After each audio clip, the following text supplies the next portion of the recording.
우리 정혜영 교사님인데 주님 이름으로 환영합니다. 오늘 같이 살펴볼 말씀은 창세기 4장 1절에서 8절까지 말씀드리겠습니다. 창세기 4장 1절에서 8절.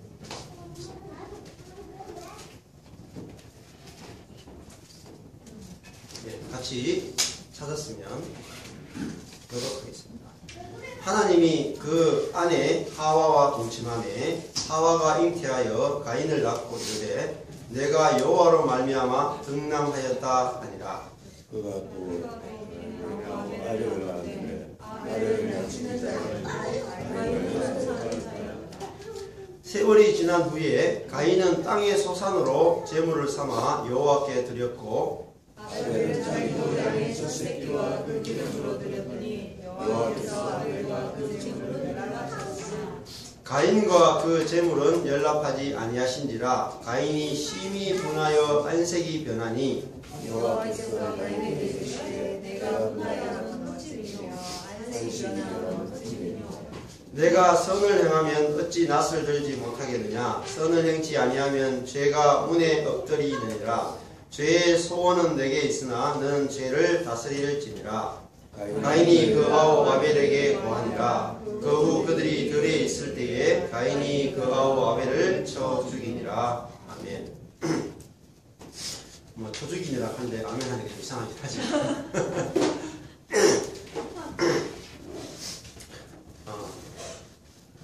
오늘 말씀은 가인과 아벨 이야기를 가지고 같이 말씀을 나누기로 합니다.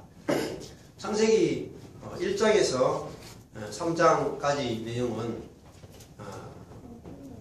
인류가 처음에 어떻게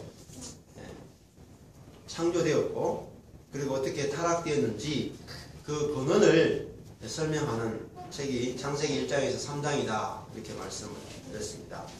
그래서 그 근원을 아는 것, 그것이 너무너무 중요하다 이렇게 말씀을 드렸습니다. 즉 우리 인생도 뭔가 이렇게 틀어진 것 같고 고쳐지지도 않고 내 인생이 뭔가 꼬인 것 같기도 하고 어떻게 풀어야 될지 모르는 것처럼 그 실타래가 얽힌 것처럼 그렇게 막 얽혀 있을 수 있습니다. 그런데 그 얽혀진 실타래를 풀려면 그 처음에 그 시작되는 실을 찾으면 하나하나씩 어렵더라도 풀어지게 되는 것이죠. 마찬가지로 이 세상과 사람들이 내 인생이 뭔가 잘못된 것 같다 하는데 왜 돌이킬 수 없고 왜 회복이 안 되냐면 시작을 모르기 때문이라고 성경은 이야기하고 있습니다. 그래서 내 인생이 어디서 시작됐고 어디서 틀어지게 되는지 그것을 내 자신을 보면은 알 수가 없습니다. 내 자신을 아무리 들여다봐도 내가 왜 잘못되었는지 볼 수가 없어요. 그래서 성경을 계시의 책이다 이렇게 말합니다. 계시라는 것은 보이지 않는 것을 열어 보여준다 라는 뜻이죠. 그래서 비로소 우리가 성경을 펼쳤을 때 내 인생이 여기서부터 틀어졌구나. 이것이 내 인생의 모든 악과 고난이 출발한 그 지점이구나 이렇게 알아집니다. 근데 성경은 세상에 있는 모든 악과 고난이 어디서부터 왔느냐면 선악을 아는 지식으로부터 출발했다 이렇게 진단을 내린다. 그런데 이것은 우리가 내리는 진단과는 완전히 반대 방향으로 되어 있습니다. 그래서 우리는 우리 인생이 악이라고 하는 것이 없으면 선으로만 되어지면 우리 인생은 아무 문제가 없을 거라고 생각을 해서 열심히 악을 없애고 선을 권장하는 쪽으로 살아가게 됩니다. 그런데 아무리 악을 없애고 선을 많이 잘하게 해도 인생이 오히려 시간이 지나고 놓고 나면 더 꼬여있는 것을 볼 수 있습니다. 그것은 인생에 대한 진단이 잘못되었다는 거죠. 선악을 아는 지식이라고 하는 것은 다른 말 율법이다라고도 할 수 있습니다. 우리가 예수 믿기 전에 대부분 이제 악으로 산 사람들도 많고 선으로 산 사람도 많지만 그래도 뭐 예수 믿으면 상대적으로 더 선해집니다. 그리고 예수를 믿는 것은 선을 추구하는 삶이다 이렇게 생각을 해서 우리가 선을 추구하게 되고 율법을 따라 살게 됩니다. 그런데 처음에는 좋아지는 것 같아요. 예수 믿고 나서 우리가 더 율법대로 살고 살면은 점점점 이렇게 선해지는 것 같은데 어느 순간에 가다 보면 딱 막혀가지고 조금도 전진이 안 되고 야 내가 하나도 변한 게 없구나를 발견하는 지점에 오게 돼요. 심지어는 예수 믿기 전보다 더 심한 경우도 많이 있습니다. 그것은 우리가 악을 없애고 선을 권장하는 그 삶을 본능적으로 살아가고 또 성경에서도 악을 없애고 선을 행하라는구나 이렇게 알게 되는 것도 우리가 선악을 아는 지식을 먹었기 때문에 성경도 그렇게 보게 된다는 거죠. 그런데 성경은 우리가 선악에 문제가 생긴 것이 아니고 생명을 잃어버린 것이 우리 인생의 근원이다 이렇게 이야기하죠. 생명에서 떠났다. 생명의 근원 대신 하나님에게서 떠나서 우리의 자원을 가지고 선을 행하려고 하는 것. 나의 자원을 가지고 선하게 살려고 하는 것. 거기서 우리 인생의 모든 문제가 발생했다라고 진단하고 있다. 자, 이것이 굉장히 어려운 이야기고 또 들어도 들을 때 좀 아는 것 같은데 삶에 들어가면 또 꼬여버리고 이것이 우리의 인생입니다. 왜냐하면 이것은 지식의 문제가 아니고 생명의 문제이기 때문에 내가 들을 때는 지식으로 듣는데 실제 살아가는 것은 생명으로 살거든요. 그러면 들을 때는 선악의 세계 또 율법의 세계와 은혜의 세계에 대해서 들었는데 실제 살면은 내 안에서 뭐가 나오냐면 선악을 판단하고 누가 옳고 누가 그르고 누가 높고 낮고 이것이 우리 속에서 자동으로 나와요. 그러다 보니까 정말 내가 변화될 수 있는가 이런 생각까지도 들 수가 있습니다. 그런데 성경은 신학에 오면은 우리가 새로운 피조물이 된다. 옛사람이 죽고 새로운 피조물이 된다 라고 하는 것은 선악의 지식으로 율법 안에 살던 사람이 이제는 그리스도와 연합됨으로 완전히 새로운 사람이 되어지고 생명으로 사는 사람으로 변형되어진다는 것을 우리에게 말씀하고 있다. 자, 이 창세기 4장을 볼 때도 우리가 대부분 창세기 4장을 볼 때 처음에 그냥 딱 보면은 가인과 아벨이라는 사람이 등장합니다. 아담과 하와가 동침을 해서 가인과 아벨이 태어나죠. 그러면은 딱 해석할 때 우리는 벌써 가인과 아벨 그러면은 머릿속에 벌써 딱 떠오르는 게 있습니다. 뭐가 떠오릅니까? 가인 그러면은 악, 아벨 그러면 선 이렇게 떠오릅니다. 아벨은 선한 사람이고 가인은 악한 사람이다. 이렇게 떠오르고 내가 이 가인의 계열에 속하는가 아벨의 계열에 속하는가 나는 악한 사람의 계열에 속하는가 선한 사람에 속하는가 이렇게 생각한다는 거죠. 그런데 성경은 그것을 이야기하지 않습니다. 왜냐하면 우리가 3장의 내용과 4장의 내용을 끊어버리기 때문에 잘못된 해석으로 들어간다는 거죠. 자, 3장의 내용이 무엇입니까? 아담과 하와가 선악을 아는 열매를 먹고 그들이 타락해서 그들의 삶 속에서 가시덤불과 은검기밖에 나오지 않는 그런 존재가 되어버렸다. 즉 가시와 은검기는 뭐냐면 가시라고 하는 것은 늘 자기 자신과 남을 찌르는 것밖에 안 나온다. 은검기라고 하는 것은 아무리 선을 행하려고 해도 나오는 것은 열매가 하나도 없다는 거예요. 성령의 열매가 하나도 없는 인생이 됐다. 자, 그래서 아담과 하와가 둘 다 생명에서 떠나서 선악의 세계를 살아가는 존재가 되어버렸다. 이것이 이 3장의 이야기입니다. 그러면 4장에 와서 이제 아담과 하와가 동침을 하게 됩니다. 동침하다는 뜻이 야다 라고 하는 뜻인데, 이것은 알다라고 하는 뜻입니다. 아담이 하와를 아니까 잉태하여 가인을 낳고 아벨을 낳았다, 이렇게 나오죠. 그러면 우리가 전제가 어떻습니까? 가인이건 아벨이건 어때요? 둘 다 선악의 열매를 먹은 사람이고 둘 다 선악의 지배를 받는 그런 존재라는 사실을 아는 것이 중요합니다. 자, 그런데 우리는 가인과 아벨을 나누어 버리죠. 누가 선하고 누가 악하고, 누가 하나님을 잘 믿고 누가 하나님을 못 믿고, 이렇게 나누어 버린다는 거죠. 자, 그것이 바로 선악의 지식입니다. 그런데 성경은 가인이나 아벨이나 일단 전제는 둘 다 죄인이고 하나님을 대적하고 있고 둘 다 하나님과 원수된 자들, 연약한 자들이다, 이렇게 말씀하고 있다는 사실이죠. 이것이 성경의 진단입니다. 우리 드라마를 보면은 한국 드라마의 제일 중요한 특징 중에 하나는 출생의 비밀입니다. 출생의 비밀. 출생의 비밀 때문에는 아마 한국 드라마는 재미가 없을 거예요.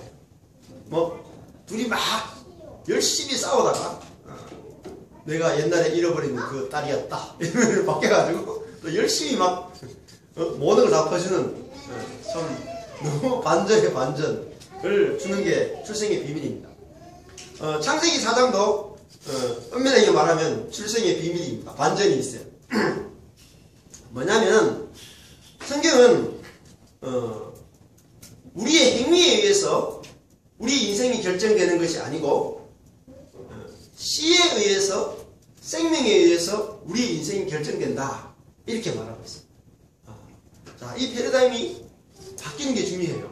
선악의 지식을 먹었다는 것은 무슨 말이냐면 선악을 구분해서 내가 선을 행하느냐 악을 행하느냐가 내 인생을 결정한다라고 하는 가치, 그 세계관을 말해요. 자, 너의 행위가 결과를 만들어내고 인생을 만들어낸다, 그런 세계로부터 우리가 그것과는 상관없이 우리의 존재가 우리의 운명을 결정한다. 이것이 바로 성경적인 가치관이다. 자, 아담이나 하와나 가인이나 아벨이나 성경은 모두가 죄인이고 두 사람 다 여기 등장하는 모든 사람이 어떤 사람이냐면 결국은 가시덤불과 엉겅퀴를 낼 수밖에 없는 사람이다. 자, 이것이 저주이죠. 그런데 이걸 뒤집으면 복이 됩니다. 모든 사람이 죄를 범하였으니 하나님의 영광에 이르지 못했다 라는 말은 모든 사람이 죄를, 하나님과 관계가 틀어져서 열매를 맺지 못하는 사람이 되었다. 그러니까 이것은 모든 사람을 다 하나로 만든다는 거죠. 그래서 로마서에 보면은 한 사람이 죄를 범하였음에 모든 사람이 죽음에 이르렀고 한 사람의 순종으로 말미암아 모든 사람이 생명에 이르렀다 라고 로마서는 이야기한다는 거죠. 그러면은 성경은 어느 한 개인의 삶의 행위와 결단에 의해서 운명이 결정되는 게 아니고 우리가 어떤 생명을 받았느냐에 따라서 우리의 운명이 결정된다는 사실이죠. 자, 이것을 알게 되면 우리는 새로운 눈이 열리게 됩니다. 자, 내가 신약에 와도 마찬가지예요. 내가 선을 행하느냐 악을 행하느냐에 따라서 내 인생이 결정되는 게 아니고 내가 사단을 받았느냐 그리스도를 받았느냐에 따라서 내 운명이 달라진다.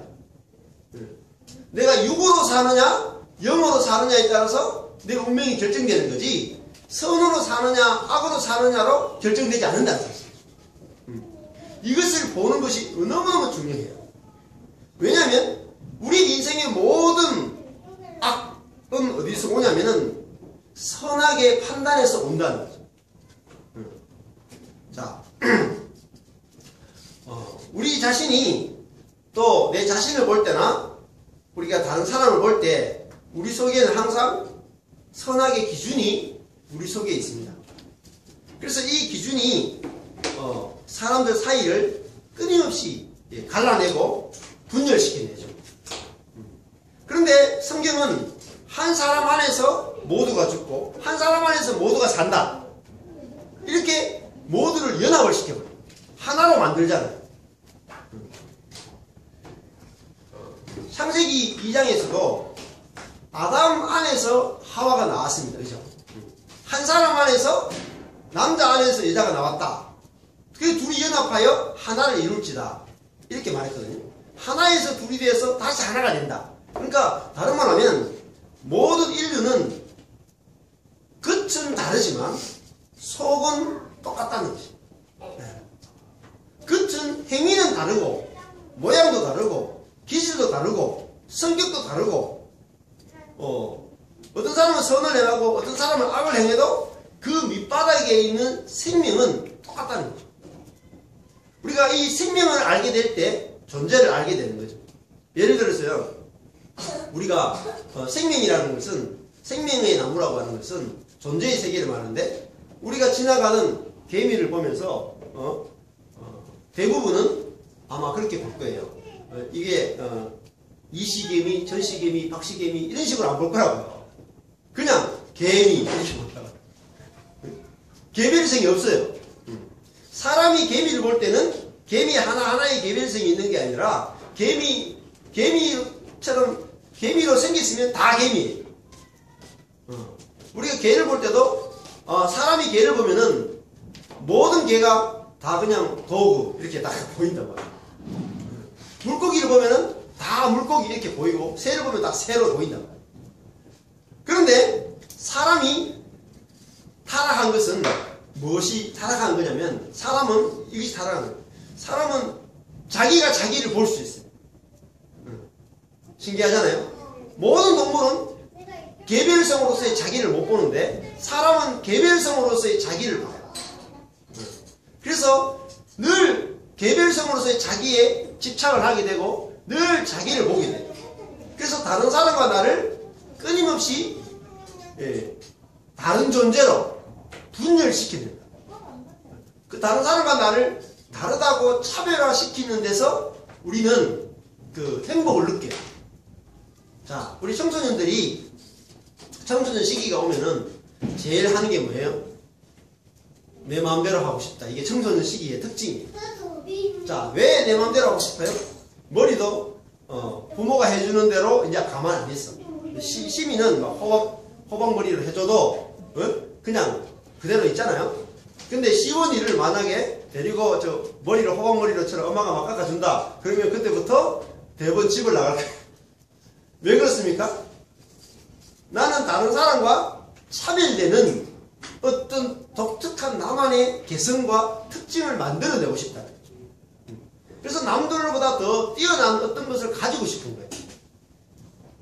그것이 선악의 지식이죠. 자, 그것이 세상에서는 필요해요. 세상에서 필요해요. 그런데 하나님과 나와의 관계, 내가 나와의 관계, 내가 다른 사람과의 관계, 내가 부부의 관계, 내가 부모와 자식과의 관계에 있어서는 이 개별성이 선악의 지식에 불과하다.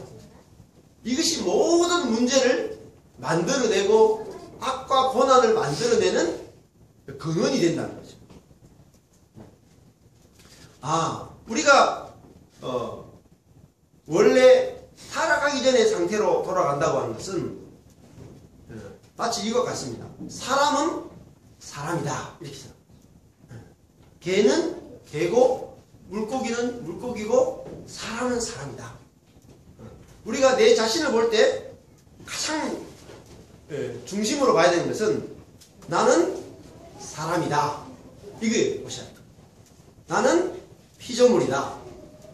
나는 먼지에다가 하나님이 생기를 불어넣어서 만들어진 하나님이 만드신 질그릇이고 피조물이다. 이것이 나의 정체성이다. 자, 그러면 어떨까요? 우리가 옆에 사람 보면 어떻습니까? 차범근 집사를 봐서 차범근 행제를 봤는데 우리가 그냥 차범근 이렇게 보는 거하고 피조물이구나 이렇게 보는 건 다르다. 타공권이라는 것은 개별성이고, 아, 사람이구나 이렇게 보는 것은 나와 똑같죠. 나와 연합될 수 있다. 아, 사람이구나. 이럴 때 우리는 하나가 될 수 있고 연합이 되는 세계로 들어가게 된다. 자, 그런데 우리가 선악을 아는 지식을 먹었기 때문에 우리는 끊임없이 누가 선하고 누가 악하고 누가 높으냐 낮으냐를 우리 속에서 자동적으로 생각하는데 이것이 이 세계밖에 몰라요. 이거를 세상이라고 그러고 땅이라고 불러요. 자, 하늘의 세계, 천국은 뭐냐면은 우리가 동일한 존재로 만나는 세계를 천국이라고 불러요. 부부지간에도 왜 하나가 못 될까요? 부부라고 하는 것은 너무너무 사랑해서 만난 관계고, 또 부부지간의 하나 되기 위해서, 연합하기 위해서, 또 말씀 안에서 얼마나 노력합니까? 너무너무 노력을 많이 해. 노력하다가 하나 된 것 같은데, 저도 아내랑 사니까 하나 된 것 같은데 갑자기 어떤 문제가 탁 터지면 싸워. 그러니까 또 풀어. 또 하나 된 것 같은데 좀 지나놓고 나면 또 다른 문제가 뻥 터져. 그러면 또 싸워. 하나됨이 계속 깨어지는 거예요. 그런데 하나됨이 어디서 깨어집니까? 율법에서 깨어집니다. 정확하게 율법의 자리에서 깨어집니다. 누가 잘했고 누가 못했느냐, 그 선악의 세계, 율법의 세계에 들어가는 순간에 연합이 박살이 나버려요. 그래서 우리가 생명의 세계라고 하는 것은 선을 행하는 사람이냐 악을 행하는 사람이냐의 세계가 아니고, 너도 나도 하나님의 은혜가 없으면 안 되는 피조물이고 사람이다라고 하는 그 자리에 있는 거를 말해요. 우리가 어떤 사람에게 왜 화가 날까요? 내 속에 이미 선악을 아는 지식이 들어와 있기 때문에. 엄마가 딸을 볼 때, 아빠가 아들을 볼 때 화가 날 때는 무엇과 무엇이 만나느냐면 엄마와 딸이 만나면 싸웁니다. 엄마와 딸. 그것이 율법 세계에서 만나는 거죠. 자, 엄마와 딸이 만나면 안 되고 사람 대 사람으로 만나셔야 돼요. 벌거벗은 채 사람 대 사람. 하나님의 은혜가 아니고는 안 되는 사람의 대 사람, 피조물 대 피조물로 우리가 만나면 그때야 비로소 연합이 무엇인지를 우리는 경험하게 되는 거죠. 그래서 성경 말씀 가운데 가장 중요한 것은 우리가 율법에 대하여 죽었다라고 하죠.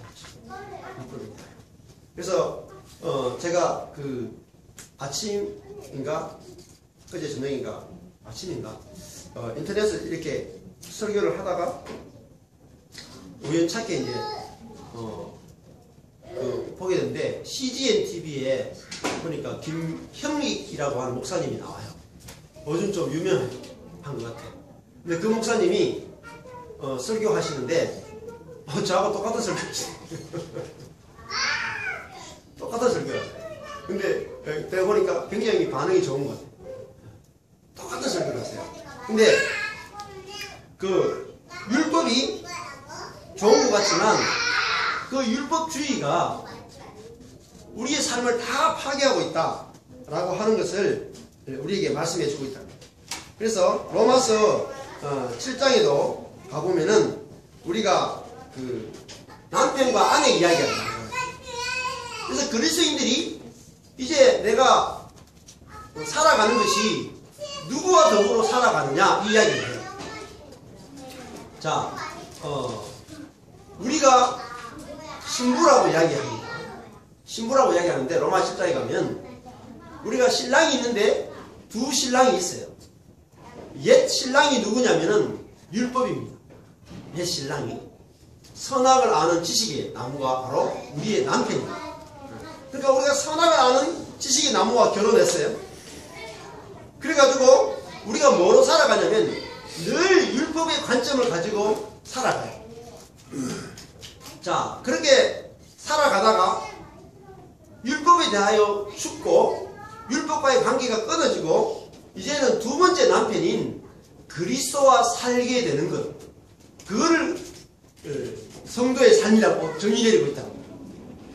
자, 그러면은 우리가 율법하고 살아가면 뭐예요? 영적인 간음이죠.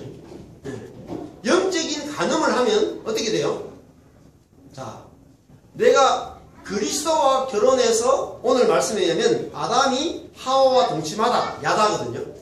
내가 신부로서 그리스도와 동침을 해야지 누구를 낳아야 돼요?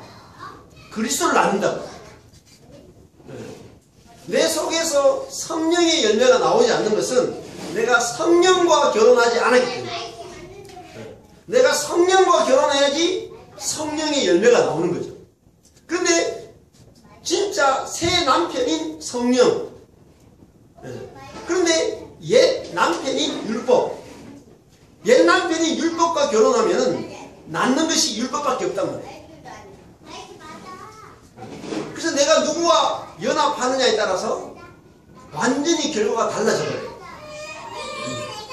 그래서 그 목사님도 광주의 엘 베델 교회더라고요. 근데 설교를 이렇게 너무너무 잘 하세요. 핵심이 복음과 율법에 대해서 한 10회 정도 이상 하셨는데 아주 명쾌하게 하시더라고요. 어느 정도까지 깊이 들어갈지는 모르겠는데 제가 한 그것만 보고 왔습니다. 자, 우리가 이 율법하고 사는 것이 뭐냐면은 내가 옛 남편인 율법하고 살아가는 사람이 뭐냐면 옛사람이에요. 옛사람은 옛 남편인 율법과 살아가는 사람, 즉 율법을 가지고 신앙생활 하는 사람, 그 사람이 바로 옛사람이에요. 옛사람은 새롭게 될 수가 없습니다.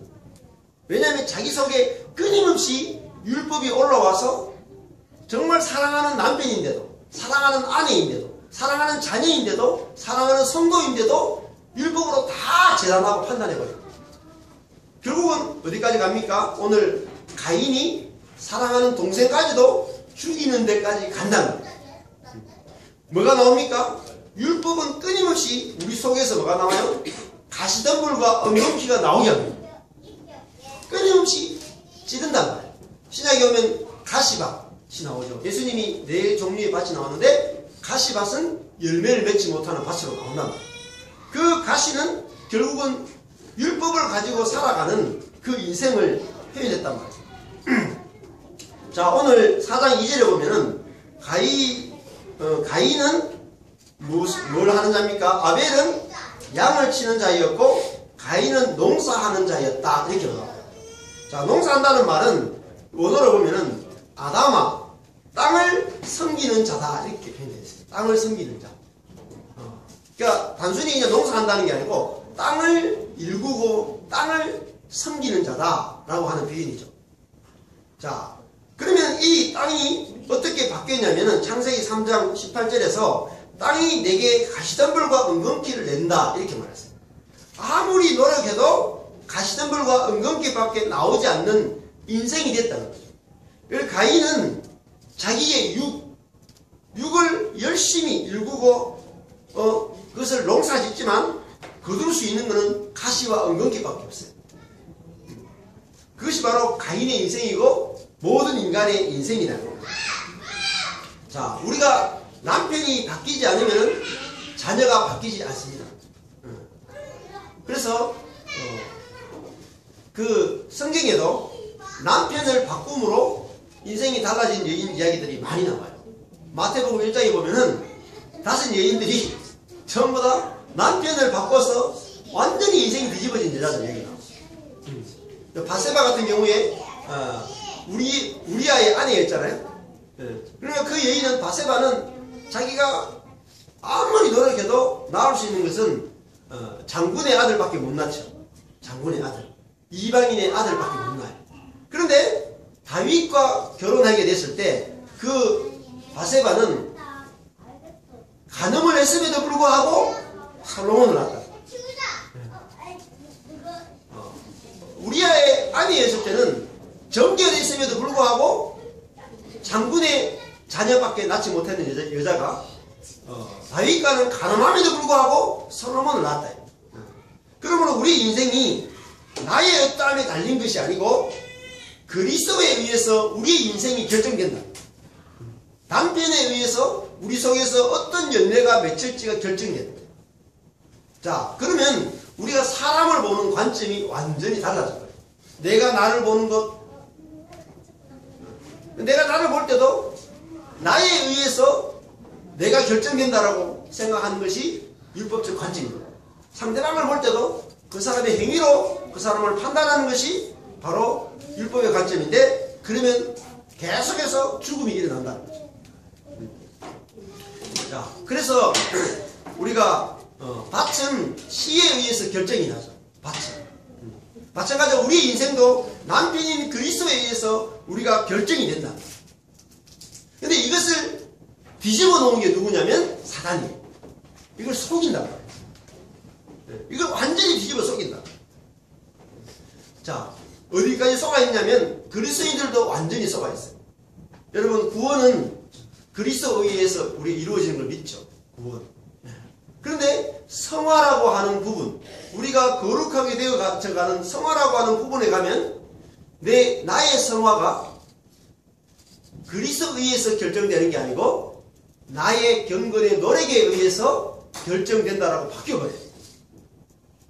우리가 영화롭게 되는 것도 그리스도에 의해서 우리가 영화롭게 되느냐 마느냐가 결정나지만, 개혁주의 안에서도 그 영화도 나에 의해서 결정되는 걸로 많이 생각한다고. 그것이 바로 속은 것이죠. 그렇지 않다는 것입니다. 한 사람 아담에 의해서 죽음이 왔다면 한 사람 그리스도의 순종으로 말미암아 생명이 왔다라고 이야기하고 있어요. 그래서 우리에 의해서 결정되는 것이 아니라 우리에게 떨어지는 씨앗에 의해서 우리 인생이 결정된다는 걸 알게 될 때 우리들은 정말 담대해진다. 야, 이 인생이 나의 문제가 아니구나. 하나님에 의해서 결정되는 걸 알 때 우리들은 정말 안식과 평안을 누리게 될 거라는 것입니다. 자, 우리가 사람과의 관계에서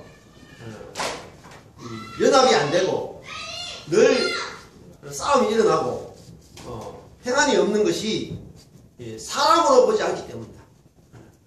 밭으로 보지 않기 때문이다. 여자로 보지 않기 때문이다. 계속해서 남자로 보기 때문에 싸우는 거죠. 네가 무엇을 스스로 해내라고 우리가 요구하는 것이 끊임없을 때 우리는 분열할 수밖에 없습니다. 끊임없이 분열할 수밖에 없습니다. 그런데 그것이 아니고 그리스도가 심겨지면, 그리스도가 나올 수 있는 사람으로 알게 되면 우리는 사람을 보는 관점이 달라지게 된다는 것입니다. 자, 그래서 이 아담과 하와가 동침을 하지만, 깊이 알려고 노력하지만 나오는 것은 가인과 아벨밖에 없습니다. 그리스도가 나오지 않는다는 거죠. 왜냐하면 그들 속에 이미 율법과 더불어 살고 있기 때문에 계속해서 갈라내는 것밖에 없습니다. 그래서 선악과를 먹은 것이 처음에는 어떤 것이었냐면, 아담과 하와, 하나님이 아담한테 네가 왜 선악과를 먹었느냐 하니까 여자가 줘서 먹었습니다. 여자 내모르니까 뱀이 줘서 먹었습니다. 그러니까 아담과 하와가 분열되죠. 그리고 하와와 뱀이 분열되죠. 그러니까 선악을 아는 지식이 들어오고 율법이 들어오면 계속 분열밖에 없습니다. 그리고 사단이 오면은 형제 간의 분열이 이루어지죠. 가인과 아벨, 형제 간의 분열이 이루어지죠. 그리고 점점 뱀이 커져가지고 용처럼 계속해서 우리 속에 율법이 커지고 커지면서 더 심각한 분열을 이루어내고 있다는 사실을 알게 되는 것입니다. 자, 오늘 말씀 속에서 가인과 아벨이 재물이 다르잖아요. 그런데 4장 3절로 한번 가보시면, 세월이 지난 후에 가인은 땅의 소산으로 제물을 삼아 여호와께 드렸고 할 때 요 땅이 아담하거든요. 땅의 소산으로, 이게 소산으로가 원어로 보면 페리, 열매, 땅의 열매로 제물을 삼아 여호와께 드렸다. 그러면 이건 또 다르게 해석할 수 있는 것이 땅의 열매가 결국은 뭐겠습니까? 뭐 밀이나 이런 것도 해석할 수 있겠지만 또 이것을 우리가 3장과 연결해 본다면 가인이 땅의 소산으로 드린 것은 가시와 엉겅퀴밖에 드릴 게 없다는 거죠. 하나님께 아무리 드려도 자기 속에서 나온 것은 가시와 엉겅퀴, 즉 뭡니까? 자기 의밖에 없다는 거죠. 즉 율법을 지킴으로, 가인이 율법을 지킴으로, 율법이라고 한 남편과 살면서 율법을 지킴으로 자기가 만들어낸 의, 그것을 가지고 하나님께 드렸다는 거죠. 자기 의를 제물 삼아 여호와께 드렸다. 자기 의로 하나님께 나아갔다라고 하는 것입니다. 그러니까 하나님이 그 제물을 받아줄 수가 없는 거죠. 왜냐하면은 하나님과의 관계 속에서 하나님과 이 사람의 관계는 은혜의 관계여야 되는데 그렇지 않고 율법적 관계를 만들었기 때문에 그 관계가 회복될 수 없다는 거죠. 우리도 마찬가지입니다. 사람과 사람 사이에도 내가 만들어낸 나의 의가 있으면 관계가 절대로 연합되거나 하나 될 수 없죠. 그래서 하나님이 성경에서 가장 문제 삼는 게 뭐냐면은 자기 의예요. 자기 의는 어디서 만들어지냐면 율법을 지킬 때 만들어진다. 그러니까 이것이 숨겨진 비밀이에요. 내가 율법과 더불어 살면 내가 선을 행할 것이고, 선을 행하면 자기 의가 생길 것이고, 자기 의가 생기면 사람을 자기 의로 막 찌를 거라고. 그래서 관계가 죽어버린다. 그래서 너는 절대로 율법과 살면 안 되고, 내가 갈라디아서 2장 19절도 그렇고 성경이 율법에 대하여 죽은 것은 하나님을 향하여 살려 합니다. 이렇게 표현하고 있죠. 그래서 로마서 7장 14절에도 우리가 율법은 신령한 줄 알거니와 나는 육신에 속하여 죄 아래에 팔렸도다 이렇게 말합니다. 율법이 신령한 줄 알았는데 오히려 율법 때문에 육신에 속하게 되었고 죄 아래에 팔렸다는 거예요. 왜냐하면 그 율법을 내가 지키려고 하니까 육신에 속하게 됩니다. 그리고 육신으로 지키려고 하니까 결국은 자기 의가 나오게 돼서 죄 아래 팔려가게 되는 결과가 나타나게 된다. 여러분, 그래서 우리 삶을 깨뜨리는 것이 악이 깨뜨리는 것 같아도 더 심각하게 무너뜨리는 것은 우리의 선입니다. 이것이 감춰야 되죠. 자, 오늘도 가인이 하나님께 제물을 드렸습니까? 드리지 않았습니까? 드렸습니다. 근데 가인이 대충 드렸을 것 같아요? 가인이 하나님을 믿었습니까? 믿었죠. 그리고 자기의 땅의 소산을 가지고 그 가시덤불과 엉겅퀴 밖에 나오지 않는 그 땅에서 얼마나 이마에 땀을 흘리고 수고하여서 그가 곡식을 만들어냈고 그 아까운 곡식을 하나님께 정말 열심으로 해서 제물로 하나님께 드렸어요. 근데 안 받아줍니다. 신경질 나겠습니까? 안 나겠어요? 신경질 나겠어요? 안 나겠어요? 여러분이 주일날 헌금을 가져왔어. 네? 근데 제가 만약에 봉건이가 헌금을 가져왔는데 헌금을 안 받아. 네 헌금을 안 받아. 이러면 어떨까요? 기분이? 네? 기분이 좋을 것 같아? 왜 기분이 나쁘죠? 나는 이 정도 헌금할 수 있는 사람이야가 나는 내 속에 있거든. 이 돈은 내가 피땀 흘려 번 돈이라는 게 있거든. 그것이 하나님과의 관계를 깨뜨리고 사람과의 관계를 깨뜨리고 죽입니다. 가인이 만약에 대충 예배를 드렸다면 아벨을 죽이지 않았을 거예요. 근데 가인은 정말 자기의 모든 정성을 다하여서 하나님께 제물을 드렸을 거라고. 왜 드렸을 것 같습니까? 내가 이렇게 하나님께 예배드리면 뭔가 오는 게 있겠지. 네? 하나님도 뭔가 그죠? 감동을 받아서 가만히 있을 수 없겠지. 라고 하나님을 조정하기 위해서 예배를 드렸단 말이에요. 여러분, 우리가 하나님께 열정적으로 예배드리는 것 속에 어마어마한 무서운 독이 숨겨 있어요. 우리의 열정으로 하나님을 감동시키려고 합니다. 그것이 바알의 예배랍니다.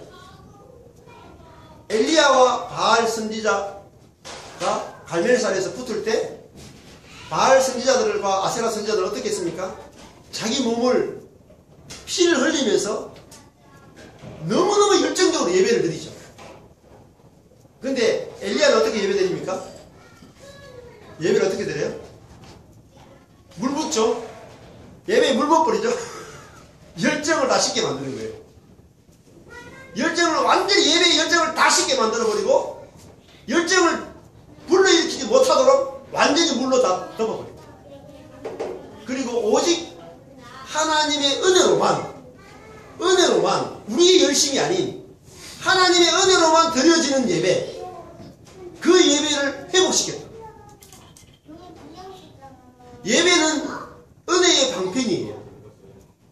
하나님이 은혜로 우리를 받아주고 하나님의 은혜로 우리에게 복을 주시고 하나님의 은혜로 우리를 만나주시고 하나님의 은혜로 다 되어진다는 것을 선포하는 것이 바로 예배예요. 그런데 그 예배가 어느 순간에 타락하면서 우리가 열심히 드려야 될 예배로 타락했다. 그러면은 열심히 예배드린 사람과 열심히 예배드리지 않은 사람으로 쫙 갈라져요. 그것이 가인과 아벨의 예배예요. 그래서 열심히 예배드린 사람이 대충 예배드린 사람을 죽이는 사건이 가인과 아벨의 예배라. 그것이 율법이 그 열심히 예배드린 그 가인 속에 뭐가 들어있냐면 율법이 들어있는 거예요. 내가 이렇게 예배드렸다. 너는 뭐 하냐? 그런데 내 예배를 안 받아주고 아벨의 예배를 받아줘. 당신이 신이 하나님이야 사단이야 이렇게 들어. 그래서 하나님과 더불어 싸우는 거예요. 우리도 어떻습니까? 언제 분노가 나죠? 가인이 막 분노가 나잖아요. 네가 분하여 안색이 변하는 게 어찌미냐? 우리가 언제 분노가 납니까? 내가 잘했을 때 분노가 나죠. 내가 못할 때 절대 분노가 나죠. 부부지간 싸우셨어요? 왜 싸웠죠? 내가 상대방보다도 눈곱만큼이라도 잘난 것이 있기 때문에 잘한 것이 있기 때문에 분노가 치밀어 옵니다. 그래서